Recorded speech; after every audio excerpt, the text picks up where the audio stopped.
Right. Yeah. I'd be really scared if I were you. That's helpful to say, right? But, I mean, I don't know. It is. It's nice to be like, feel affirmed or like, you know, like justified in feelings. Yeah. I'd be really scared, and I would be spinning out on Bill nonstop. Yeah. I can't speak if Bill was also dealing with chemo. I don't know. Maybe I'd be handling it more like you. But I'd be really scared. Yeah. And frustrated. Yeah. But just because it's the worst to feel like you don't have control over something that you want to do with your body.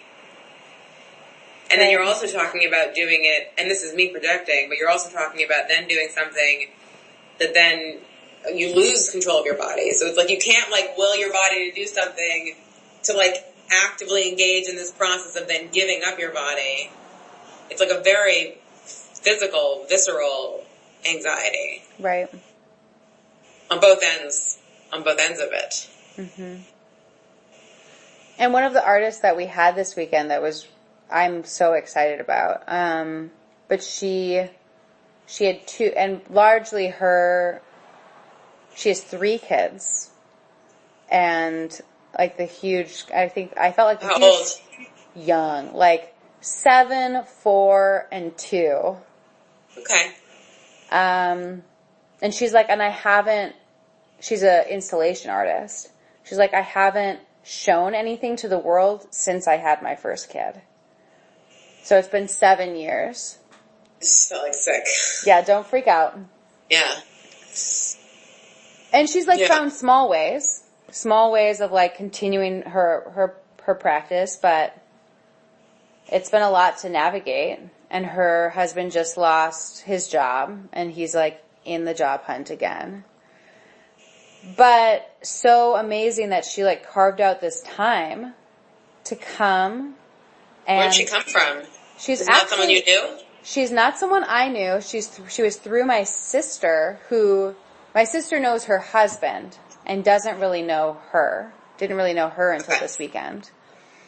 But like take that kind of like leap of faith of, well, this person I sort of know. Their sister is hosting an artistic retreat, and I guess maybe I'll do that. Anyway, but she was they had 2 miscarriages before their first, and she was talking about that like pretty early ones, or one was early and then one was like more mid, like in the 2nd trimester. Right. Ugh. And she was talking about that feeling of, like, loss of control. Like, and she's a labor and delivery nurse. Oh, my God. She's like, I can't, it's just everything. It's too much. It's everything. It's too much. She does too much. And she was talking about how, like, that feeling of loss of control, like, she knows that it's bled into how she is mothering. Because she's, like, so... It's like what are the things, like, trying to gain all the control of, like, and she's like, them dying is a constant fear. And that she continues that's, by the way, I think that's everyone. Yeah. But, like, she wonders, she's like, would my mothering style be different if I hadn't, she's like, of course it would be different if I hadn't miscarried twice. And, like, what does that do? Right, but how? But how? She doesn't even know. Right.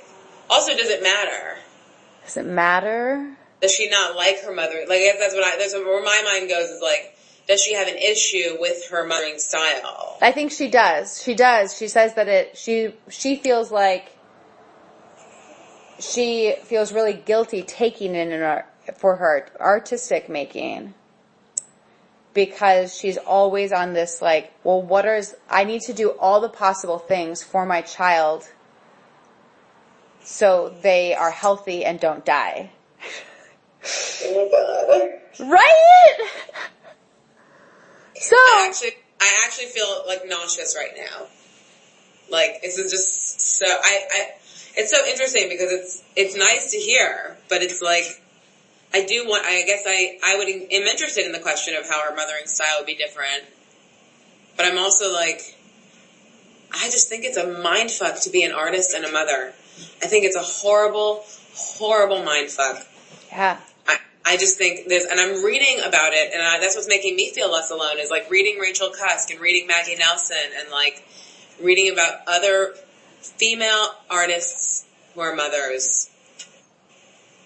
It's a terrible bind. It's like, and you understand, like, it's so difficult that it makes sense that at a certain point you just give up and become a depressive mother. You know, like, it's that. And then to think about it in the context of, like, I mean, I think about you a lot, and then to think about it in the context of, like someone who isn't there yet but wants to be there, and then is going to have to deal with all this stuff once you get there, but are currently dealing with all this stuff just to get there. Yeah, yeah. And then you have to wade through the muck of it. It's really anxiety producing. And she and her husband, both American, but they met in Scotland when they were both doing their graduate degree. And okay. their aim is to move back to the UK. Because of what you talk about, that desire to give their children that kind of experience. She had, as like a 9-year-old, I think, her, like, I think it was maybe 6 months that her mother had a teaching position, like an exchange, in Scotland. And so as a 9-year-old, she spent up to like 6 to 9 months in Scotland, and how formative that experience was for her. Really? Even that little bit of time? Yeah. Yeah. That's really interesting. That she was like, I felt the tiny, those tiny differences, cultural differences, and like created such a bond for her. With, she was 9?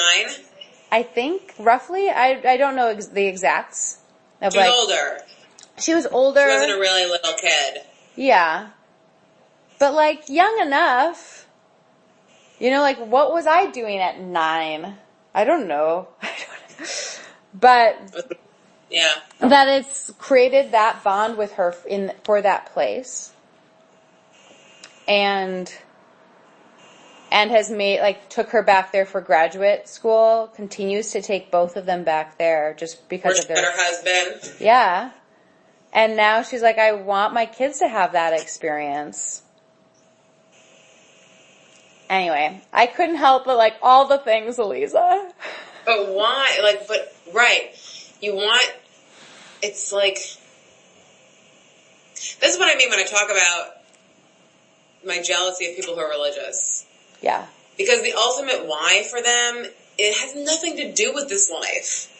The ultimate why for them is the fantasy of some heaven. You know? Something that you could never prove doesn't exist, even though I feel so sure it doesn't. But it's not about here. So all the stuff of like, do I do this or do I do that? The ultimate goal would be this, the ultimate value is this. But then you question that value, you're like, well, what difference does it make? They don't have any of that. I don't know if that's true. Yeah, I think maybe you are relating to, like, the ultra. Yeah. You're relating to the ultra religious people. Of course. But, like, the like, non-fanatic... What other There are non-fanatical religious people. Okay. You just... Tell me about them. I don't know. I feel like I was raised by non-fanatics. Right. Well, for your parents, it sounds like it was more about community. Totally. And, like, religion is community. But their decisions are not based on whether they'll get into heaven or not. At least I don't think. It's based on the community? It's based on, like, what's going to be best for the community and what's going to, like, bring me to a place of feeling fulfilled.